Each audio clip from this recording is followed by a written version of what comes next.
December 17th, 1939. The humid air of Montevideo, Uruguay, hangs heavy over the bridge of the Admiral Graf Spee. Captain Hans Langsdorff stands in the dim red glow of the command center, his eyes fixed on the harbor mouth where the Atlantic meets the sky. To the world, he is a predator, the commander of the most feared pocket battleship in the German Kriegsmarine. But in this moment, he is a man trapped in a vice.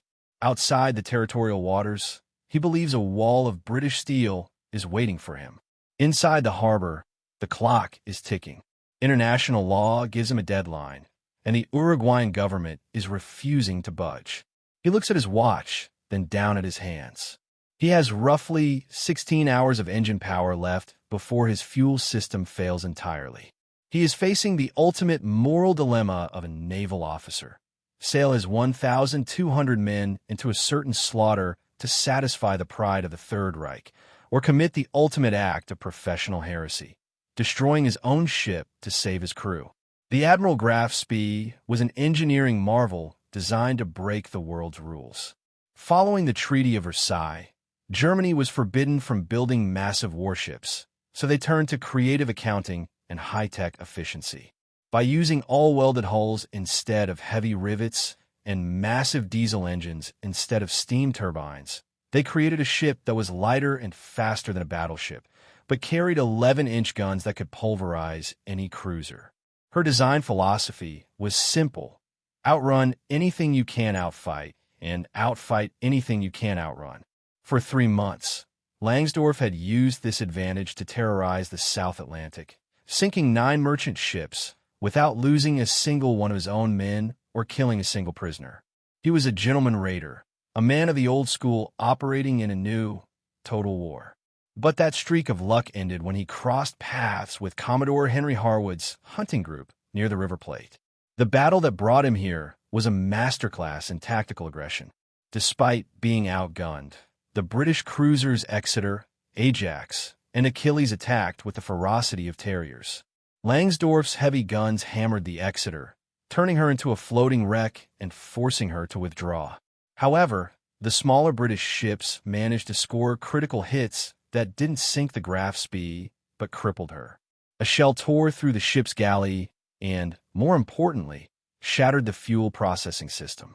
Without this system, the ship's heavy crude oil couldn't be purified for the engines. Langsdorff didn't know it yet, but the ship was on a countdown to total mechanical failure. He made the fateful decision to run for the neutral port of Montevideo, hoping for time to repair his pocket battleship and head back out to finish the job. He thought he was finding a sanctuary. He was actually entering a psychological trap. As the Graf Spee sat in the harbor, the damage was more than just steel and wires. The crew was exhausted, and the sight of their wounded ship being watched by the world's press from the docks added a layer of surreal pressure. Langsdorff requested 2 weeks for repairs, but the British were already weaponizing the clock. Through a brilliant campaign of misinformation and diplomatic pressure, the British legation in Uruguay convinced Langsdorff that a massive fleet, including the carrier Ark Royal and the battlecruiser Renown, was just over the horizon. In reality, the British were bluffing. The reinforcements were days away. But Langsdorff, staring at his crippled fuel system and his young crew, believed the lie. He was now operating on a 16-hour window of power, convinced that the moment he cleared the harbor, he would be facing the full might of the Royal Navy. The psychological trap tightened as British intelligence began Operation Berkeley. They didn't have the ships to stop Langsdorff, so they built a fleet out of thin air. They leaked fake radio traffic and staged arrivals of reinforcements that didn't exist, feeding the German captain the exact information he feared most. Langsdorff was a master of naval tactics, but he was being outplayed in a game of shadows. He sent his officers ashore to scout the horizon, and they returned with reports of massive tripod masts, the signature of British capital ships, looming in the haze. These were phantom sightings, likely a mix of atmospheric distortion and the sheer paranoia induced by the British misinformation campaign. Meanwhile, inside the hull of the Graf Spee, the technical reality was even bleaker. The 16-hour countdown was no longer just a calculation. It was a physical limit. If he stayed past the 72-hour grace period, his ship would be seized. If he left, he would run out of purified fuel while still in range of the enemy's guns. He was being squeezed between international law, mechanical failure, and a perceived armada. The tension reached a breaking point on the morning of December 17th. Langsdorff telegraphed Berlin, informing the Naval High Command of his predicament. He outlined the two grim paths: a dash for Buenos Aires, which would likely result in the ship running aground in the shallow, silt-heavy channels of the River Plate, or a fight to the death. The response from Grand Admiral Erich Raeder, sanctioned by Hitler himself, was cold. No internment in Uruguay. Fight your way through to Buenos Aires if possible. If not, scuttle the ship. For the Nazi leadership, the Graf Spee was a symbol of German prestige. Its destruction in battle was a heroic sacrifice, but its surrender was an impermissible stain. However, Langsdorff viewed his duty through a different lens. He looked at his crew, many of whom were barely out of their teens. He knew that a heroic sortie would lead to a massacre of 1,200 men for the sake of a headline in a German newspaper. To him, the choice wasn't between bravery and cowardice. It was between vanity and humanity. By late afternoon, the decision was made. Langsdorff ordered the secret documents burned and the sophisticated radar equipment smashed. The majority of the crew was secretly transferred to a German merchant ship, the Tacoma, leaving only a skeleton crew of 40 men to navigate the Graf Spee one last time. As the sun began to set, the massive ship weighed anchor, its chimneys belching thick black smoke. Thousands of spectators lined the docks of Montevideo, expecting a titanic naval battle just offshore. They watched as the pocket battleship moved slowly toward the open sea, the light of the setting sun glinting off its scarred armor. But as the ship reached the edge of the deep water channel, just outside the harbor limits, it stopped. The small crew boarded launches and sped away. Suddenly, a series of massive explosions rocked the hull. The Graf Spee didn't sink into the abyss. Instead, the shallow waters of the River Plate meant the ship simply settled into the mud, its superstructure still looming above the waves like a blackened tombstone, wreathed in fire and smoke. The immediate aftermath was a whirlwind of political fury and personal tragedy. In Berlin, Hitler was reportedly livid. The ship had been destroyed by its own captain without a fight. Langsdorff had technically followed the order to scuttle, but the way he did it, publicly and with the clear intent of saving his men rather than dying for the Reich, was seen as a betrayal. 3 days later, in a hotel room in Buenos Aires, Langsdorff wrapped himself in the old Imperial German flag, not the swastika, and took his own life. He left a letter stating that he was happy to pay with his life to prevent any slur on the honor of the flag. But his primary goal had been achieved. His crew was safe. However, the successful destruction of the ship was actually a failure in the eyes of naval engineers. Because the water was too shallow, the wreck remained accessible. Within weeks, British salvage experts were diving into the remains, recovering the secret German radar and fire control systems that Langsdorff thought he had destroyed. The final irony of the Graf Spee wouldn't be realized for another 80 years. While other famous wrecks like the Bismarck or the Titanic were eventually reclaimed by deep-sea technology, the Graf Spee stayed buried in the silt of the River Plate. Over the decades, the ship became a political lightning rod. In the early 2000s, salvage teams recovered the ship's massive bronze eagle, clutching a swastika, a find that sparked an international legal battle. The German government, the Uruguayan government, and private investors argued over whether the artifact should be displayed, sold, or destroyed.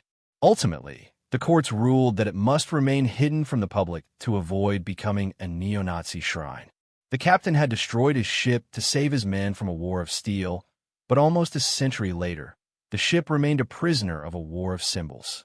Hans Langsdorff's gamble saved 1,200 lives, but the secrets of his ship and the weight of its history proved impossible to bury. To fully appreciate the trap Langsdorff fell into, one must look at the mechanics of Operation Berkeley, a masterclass in what would later be called psychological warfare. The British legation in Montevideo, led by Sir Eugene Millington Drake, didn't just leak rumors. They orchestrated a symphony of deception. They made sure that local stevedores were accidentally told to prepare massive quantities of fuel and provisions for a fleet of capital ships arriving within hours. They utilized the public telephone system, knowing the lines were tapped by German sympathizers, to discuss the arrival of the aircraft carrier Ark Royal and the battlecruiser Renown. In reality, the Ark Royal was over 2,000 miles away at Rio de Janeiro, and the Renown was nowhere near the River Plate. But the British went as far as to have their light cruisers, the Ajax and Achilles, perform aggressive maneuvers just outside the harbor, trailing smoke and creating silhouettes that, in the fading light of the Atlantic, mimicked the profiles of much larger vessels. This psychological pressure was designed to exploit Langsdorff's technical reality. As the captain walked the decks of the Graf Spee, he was dealing with an engineering nightmare that the public couldn't see. The pocket battleship relied on 9-man, 9-cylinder, double-acting two-stroke diesel engines. These were high-performance machines that required pristine, purified fuel to operate. The 6-inch shell from the HMS Exeter that hit the fuel processing plant had essentially destroyed the ship's kidneys. Without the centrifuges working to strip the seawater and paraffin wax from the crude oil, the engines would literally choke to death.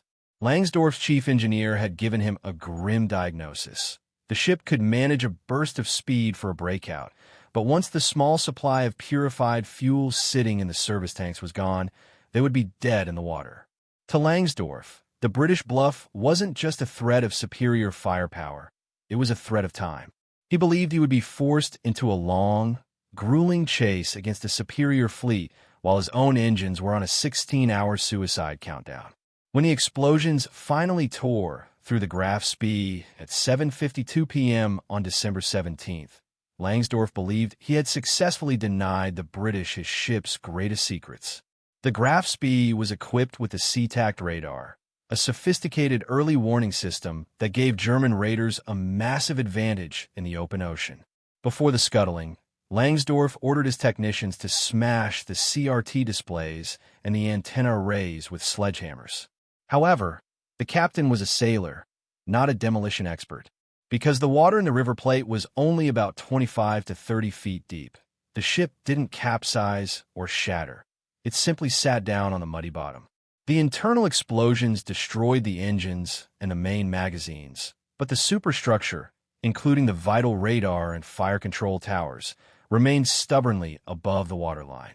Within days of the German crew's departure, British naval intelligence officers were on the wreck, disguised as salvage contractors. These contractors were actually specialized technical teams led by the British Admiralty. They discovered that while the glass screens were smashed, the underlying circuitry and the design of the SeaTac antenna were still largely intact. By examining the ruins of the Graf Spee, the British gained their first physical evidence of German radar capabilities, allowing them to develop countermeasures that would save countless Allied lives later in the war. This successful destruction of the ship had failed its most critical objective, the preservation of German technology. Langsdorff had saved his men, but in his haste and under the immense pressure of the 16-hour countdown, he had left the crown jewels of the Kriegsmarine sitting in 10 meters of water for his enemies to pick over. The legacy of the ship's survival in the silt continued into the 21st century, shifting from a technical prize to a political burden. In 2004, when a salvage team funded by private investors and the Uruguayan government successfully raised the ship's 27-ton rangefinder, a massive piece of optical engineering, the world was reminded of the Graf Spee's haunting presence. But the real firestorm erupted in 2006 when the ship's stern ornament, a massive bronze eagle with a nearly 9-foot wingspan clutching a swastika, was hauled from the mud. The image of the eagle being towed into Montevideo harbor was a global sensation, but it immediately reignited the trauma of the 1930s. The German government issued a formal request that the artifact not be sold to private collectors, fearing it would become a holy relic for neo-Nazi groups. This led to a decade-long legal stalemate. The salvage team wanted to sell the eagle to recoup their millions in costs, while the Uruguayan state and the German embassy worked to keep it out of the hands of the highest bidder. In 2022, a proposal was even made to melt the bronze eagle down and recast it into a dove of peace, but the backlash from historians was swift. They argued that destroying the artifact was a form of erasing the very history that Langsdorff had tried to escape. Today, the eagle remains in a crate in a naval warehouse, guarded and hidden. It is the ultimate irony. Hans Langsdorff chose to destroy his ship to save his men from the horrors of a lost war. Yet 80 years later, the remnants of that ship are still so powerful that they must remain buried, not by the sea or the mud, but by the weight of the ideology they represent. The captain won his moral battle, but the Graf Spee remains a prisoner of history. While Captain Langsdorff believed he was burying his ship's secrets in the mud of the River Plate, he had inadvertently handed the British one of the greatest intelligence windfalls of the early war. The Graf Spee was equipped with the FUMG-38G SeaTac, the world's first operational naval radar. Operating at 500 MHz, it allowed the Germans to find targets and range their guns through fog, rain, and darkness, a capability the British Royal Navy was only just beginning to experiment with. Even though Langsdorff's men had attacked the radar arrays with sledgehammers before scuttling, they were sailors, not electronics experts. Because the ship settled in just 30 feet of water, the radar tower remained perched above the surface like a jagged monument. Within days, a British scrap dealer named Bainbridge Bell arrived on the scene. He wasn't there for the steel. He was a top-tier radar scientist sent by the Admiralty. He climbed onto the charred wreckage and carefully dismantled the SeaTac components, shipping them back to the UK. This allowed the British to see exactly how German pulse technology worked, helping them develop the jamming and detection methods that would eventually win the Battle of the Atlantic. But the most human part of the Graf Spee story didn't end with a sunken ship or a stolen radar. It lived on through the 1,100 sailors who suddenly found themselves shipwrecked in a neutral continent. After the scuttling, the crew was ferried across the river to Buenos Aires. In a bizarre scene of wartime hospitality, they were greeted by cheering crowds and baskets of fresh fruit.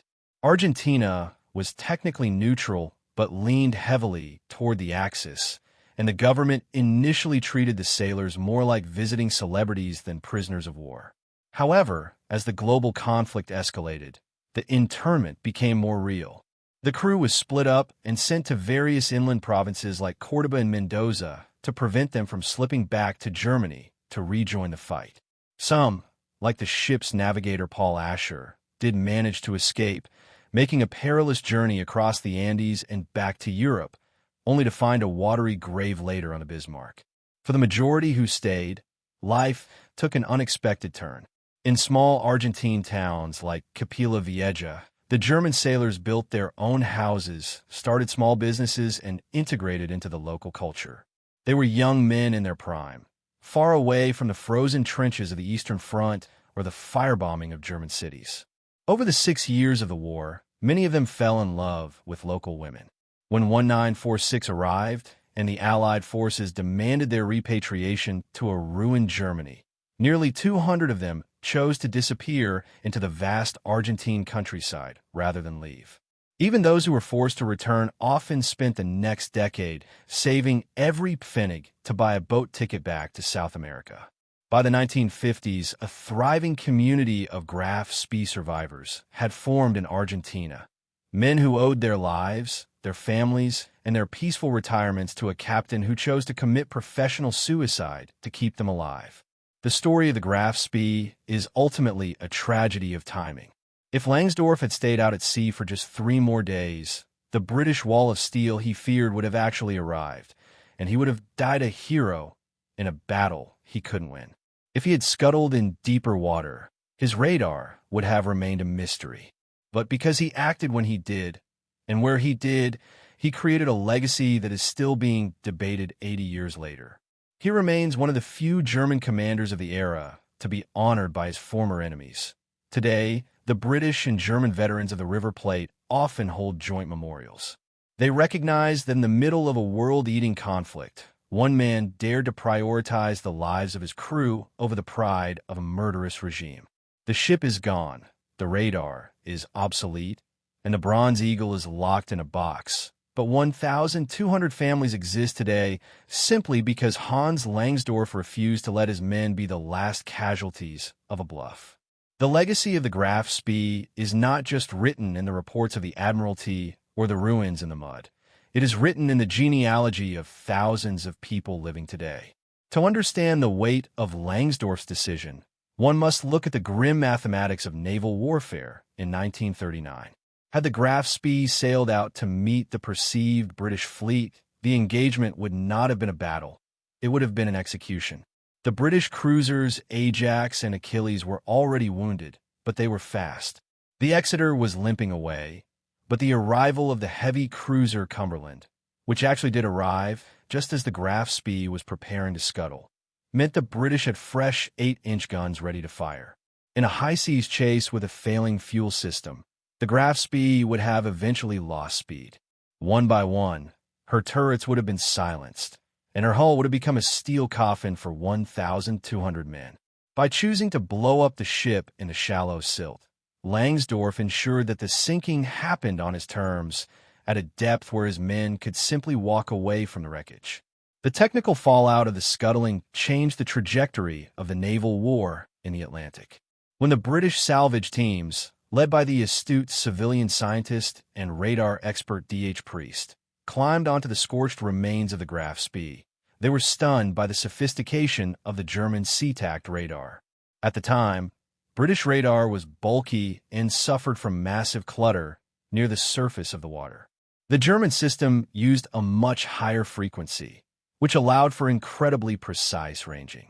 By measuring the exact dimensions of the antenna arrays left on the Graf Spee's mast, the British were able to calculate the frequency the Germans were using.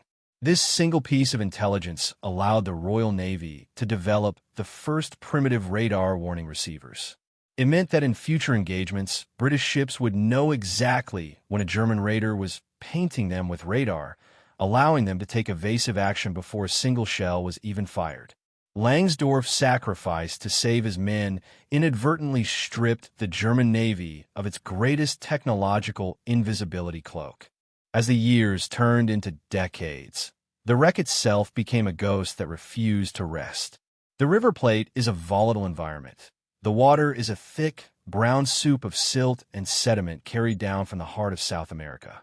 This silt acted as a preservative, encasing the lower decks of the Graf Spee in an anaerobic tomb, while the parts of the ship exposed to the air rusted away into jagged remains. The machinery deep in the hull stayed remarkably intact.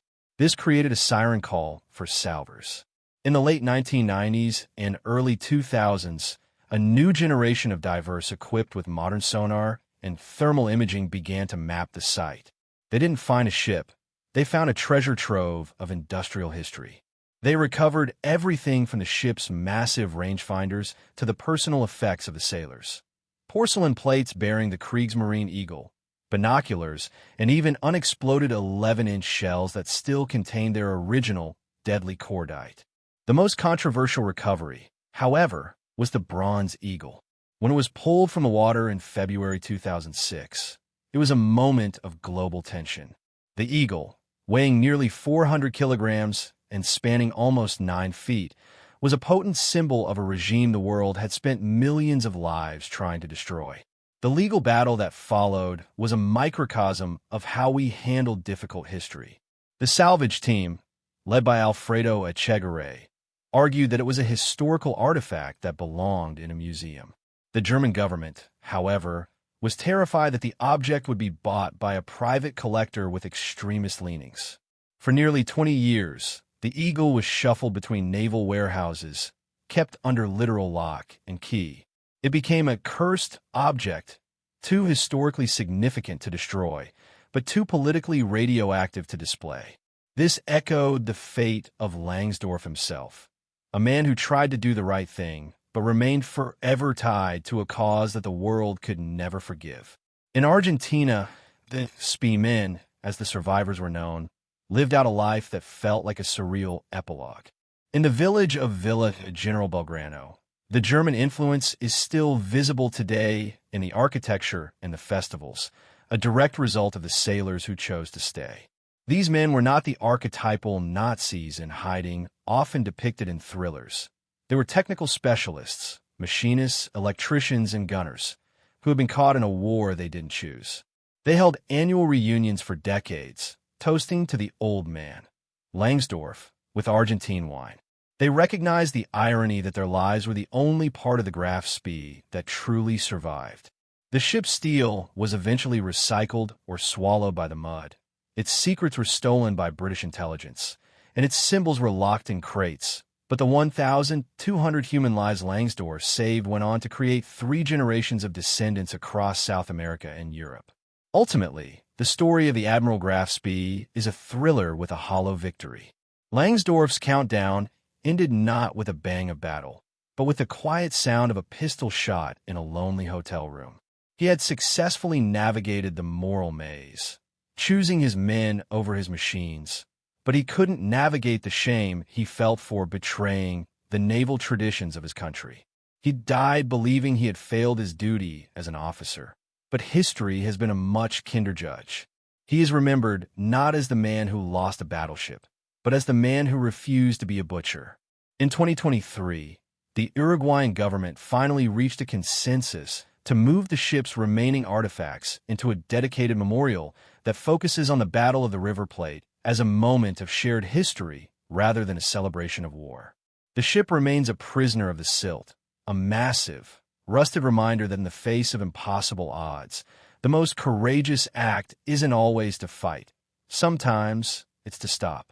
The 16-hour countdown that began on the bridge of a crippled raider in 1939 didn't just end with the destruction of ship. It began a legacy of moral complexity that still resonates. When we look at the empty space on the horizon where the Graf Spee once loomed, we aren't just seeing a sunken vessel. We are seeing the result of a leader who looked at the logical choice of a suicidal charge and said, no. He chose the life of a 19-year-old stoker over the glory of a 1,000-year Reich. The ship's engines failed, its guns fell silent, and its secrets were exposed, but 80 years later, the captain's choice stands as a testament to the fact that even in the darkest hours of human history, one man's conscience can still change the world. The Graf Spee belongs to the mud, but the story of Hans Langsdorff belongs to the ages.